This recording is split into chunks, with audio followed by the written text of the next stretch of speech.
تعالوا اقول لكم ايه اكتر اسئله بتجيلي على كورس الجرافيك ديزاين. اول سؤال، لازم يكون معايا لابتوب؟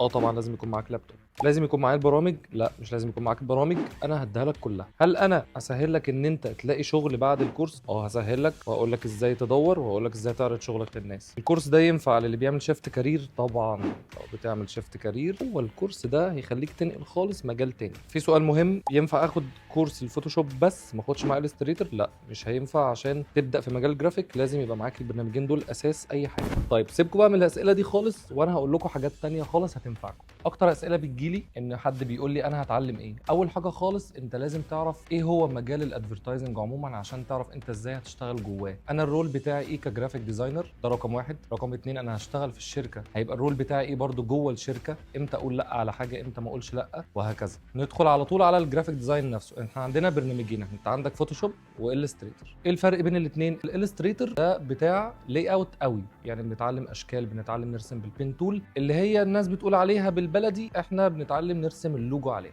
نروح الناحيه الثانيه على الفوتوشوب، اسمه فوتوشوب، يعني احنا بنمسك الصور بنعدل عليها وبنعمل كومبوزيشن ما بين الاليمنتس واللايرز عشان نطلع فيجوال ده بقى نستخدمه في ايه؟ ممكن ينزل اوت دورز، ممكن ينزل سوشيال ميديا، وهكذا. طبعا وانت بتبدا وبتعمل سيرش لقيت مصطلحات كتير قوي، منها البراندنج ومنها ان انت تعمل فيجوالز للسوشيال ميديا. المهم معاك ان انت هتتعلم الاثنين دول معايا، هتعرف تختار الفونتات، هتعرف تختار الالوان في البراندنج طبعا، الناحيه الثانيه هتعرف تعمل فيجوالز للسوشيال ميديا. وطبعا اهم بوينت في الاخر ان احنا ازاي نعرف نشتغل بالبرنامجين مع بعض. لو بقى عايز تعرف تفاصيل اكتر عن الكورس، اكتب لنا كلمه جرافيك ديزاين في الكومنتس، وتيم اتعلمها هيرد عليك.